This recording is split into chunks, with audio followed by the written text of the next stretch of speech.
Good afternoon, Emily Abbott.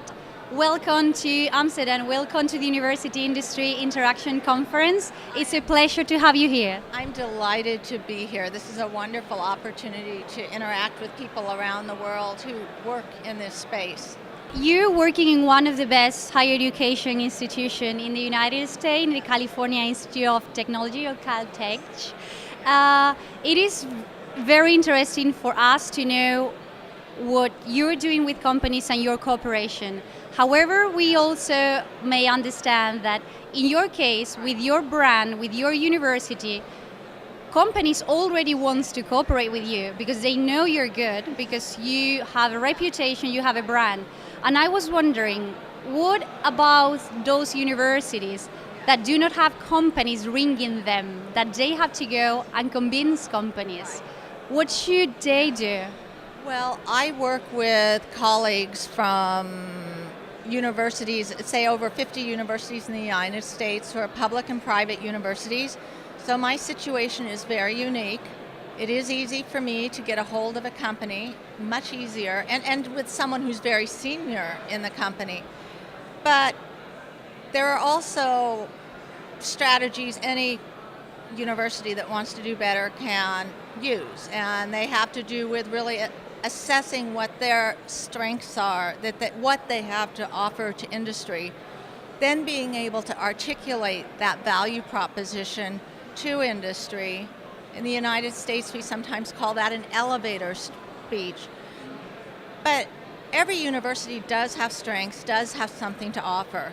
Caltech, in some ways, is at a disadvantage because we don't have many students to offer. And so a university that's much less well known may be more interesting to some companies that are really concerned about recruiting a lot of students. So just sitting back and thinking, what does my university have to offer? And then both writing it up and being able to explain that.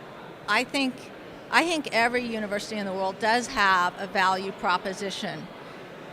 Not every university in the world has the advantage I do of having taught people at the company pay attention just because I call them or email them.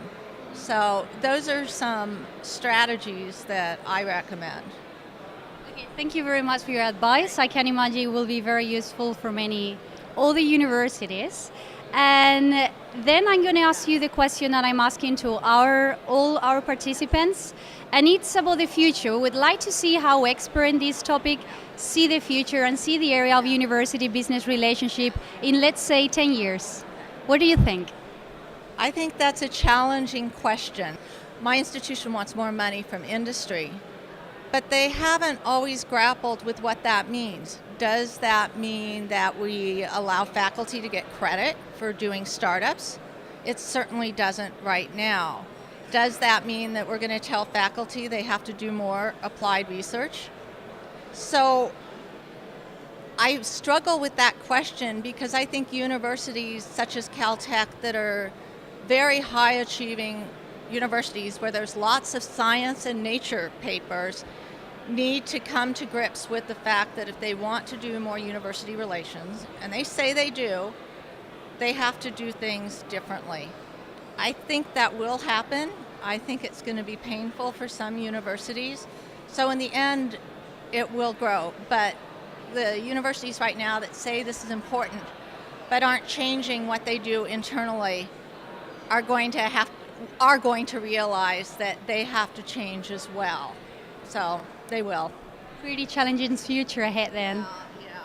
Thank you very, very much for your question. That is so funny.